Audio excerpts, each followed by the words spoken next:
Ano ba ang idolatria? Madalas itong batikos ng mga kapatid nating anti-katoliko sa mga ginagamit na sagradong imahe ng simbahan. Ngunit ano ba ang katotohanan dito? Ang idolatria o pagsamba sa mga Diyos-Diyosan ay malinaw na tinututulan at kinukundina sa Biblia na matatagpuan sa parehong lumang tipan at bagong tipan. Ito rin ay malinaw na tinuturo ng simbahang Katolika simula pa noong unang siglo. Hindi pa man naitatag ang mga nagsusulputang sekta. Ang simbahan ay tinuturo sa mga Kristiyano na huwag sumangguni sa mga Diyos-Diyosan dahil ito ay lubos na itinatanggi ang pakikiisa sa tunay na Diyos. Ito ay tinuturing na paglabag sa unang dalawang utos na ibinigay ng Diyos kay Moises sa bundok ng Sinai, pati na rin ang pagkakaroon ng malalim na implikasyon sa relasyon ng tao sa Diyos. Ang unang utos, huwag kang magkaroon ng ibang mga Diyos sa harap ko. Huwag kang gagawa para sa iyo ng larawang inanyuan o ng kawangis ng anumang nasa itaas sa langit o nasa ibaba sa lupa o nasa tubig sa ilalim ng lupa. Huwag mong yuyukuran o paglilingkuran ang mga iyon. Exodus 20 verse 3-5. Ang talatang ito ay direktang nagbabawal sa idolatria o pagsamba sa Diyos-Diyosan. Ano naman ang Diyos-Diyosan na sinasabi sa talatang ito? Bigyan natin ng mga halimbawa na binabanggit sa Biblia. Una, Diyos-Diyosan na halintulad sa langit. Una po sa halimbawa dito ay si Baal na mababasa natin sa unang mga aklat ng hari. Si Baal ay isang Diyos ng ulan, kulog at pagkamayabong mula sa Canaanite at Phoenician na mga panteon. Madalas siyang inuugnay sa mga kalangitan at mga pangyayari sa kapaligiran.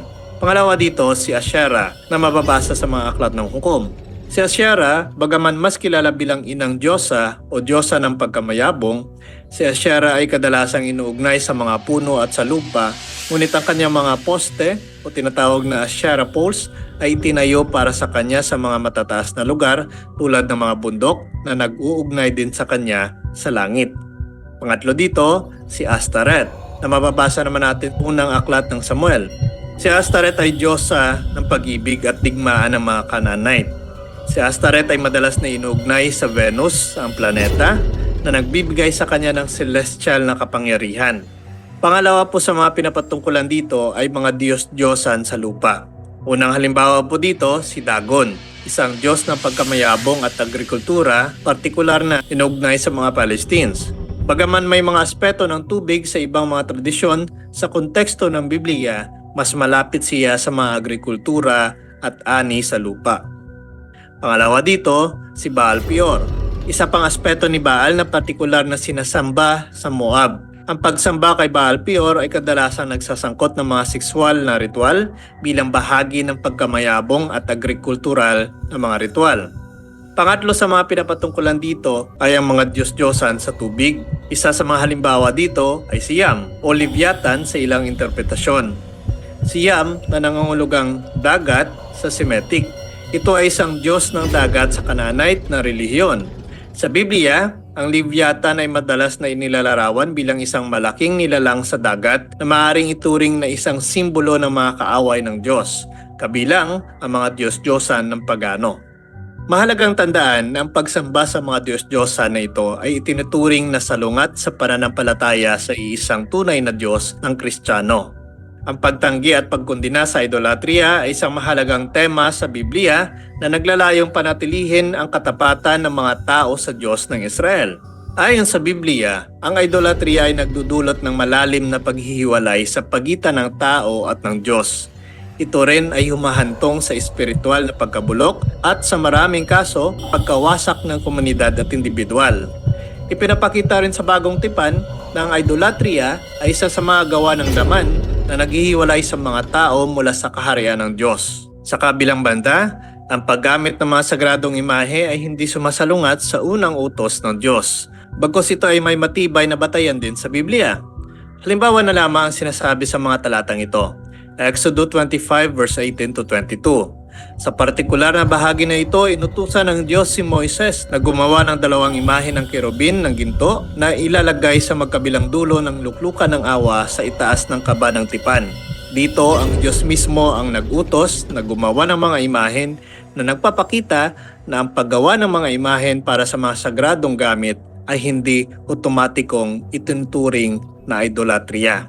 Pangalawa dito, Sa pagtatayo ng templo ni Solomon, malinaw na inilarawan ang detalyong paggawa ng mga imahen tulad ng kirubin, palma at mga bulaklak sa loob ng templo. Ang mga imaheng ito ay ginawa upang palamutian ang sagradong espasyo at upang magdala ng mga tao sa isang mas malalim na pag-unawa sa banal na mababasa natin sa unang aklat ng hari. Ang paggamit ng mga sacred images ay malinaw na sinasangayunan din ng mga Bible scholars na tunay talagang nag-aral at may pinag-aralan patungkol sa mga nakasulat sa Biblia. Ayon po sa libro ni Norman Geisler, dagdag dito, hindi lahat ng mga imahen ay mga idolo. Naglalaman ang reliyosong sining ng mga imahe, ngunit hindi ito pagsamba sa idolo. Dagdag pa ni Dr. Bruce Watt, ang mga manunulat ng Biblia ay hindi binanggit ang isang prescription laban sa mga form at imahe. Sa pagsasagawa ng pangalawang utos ay hindi laban sa sining. Sa teorya ay susuportahan ko ang paggawa ng mga icon. Maraming gumagamit ng mga icon sa kanilang pagsamba at nagsisilbi itong isang kahangahangang pagpapahayag ng pananampalataya at sining. Ang simbahang Katoliko ay nagtuturo ng mga sagradong imahe tulad ng mga estatwa, mga larawan at mga icon ay mga simboliko at mga kasangkapan na ginagamit para sa edukasyon ng mga mananampalataya at bilang mga tulong sa kanilang devosyonal na buhay. Ang paggamit ng mga ito ay hindi itinuturing na idolatria dahil ang hangarin ng paggamit ng mga imaheng ito ay hindi upang sambahin bilang mga Diyos, kundi upang magdala ng pagninilay at pagpapalalim sa relasyon sa Diyos. So ayan po mga peers, sanay kapupulatan po natin ito ng aral at kung nagustuhan niyo po ito, please like and share, ibahagi po natin sa mga kakilala po natin and please don't forget to follow and subscribe po ng ating YouTube channel, Mr. Curious Catholic. Muli po, this is Mr. Curious Catholic, kasama po ninyo sa pagtatanggol ng ating simbahan. Pro Deo et Ecclesia. Sa Diyos po ang lahat ng kapurian. Hello mga kapatid, follow and subscribe Mr. Curious Catholic. Marami tayong matutunan, mapupuno po yung ating isipan sa mga katotohanan dahil ang katotohanan na magbigay sa atin ng tunay na kalayaan. God bless. Hello mga kapatid, inanyayahan namin kayo, huwag niyo kalimutan mag-subscribe sa kay Bro Dance Oberio, Mr. Curious Catholic. Marami kayong matutunan sa pamamagitan ng pagsubaybay niyan sa pagsagot sa pananampalataya na inaatake ng ating mga kapatid sa iba. Yung pananampalataya, and they are not only attacking the teachings of the Catholic Church, but proselytizing the good numbers of the Catholic. At sa pamamagitan sa pagsulotin niyo nitong Mr. Curious Catholic, Facebook page and YouTube channel, dami ninyong matutunan. Isabuhay natin ang ating matutunan. Pro Deo et Ecclesia.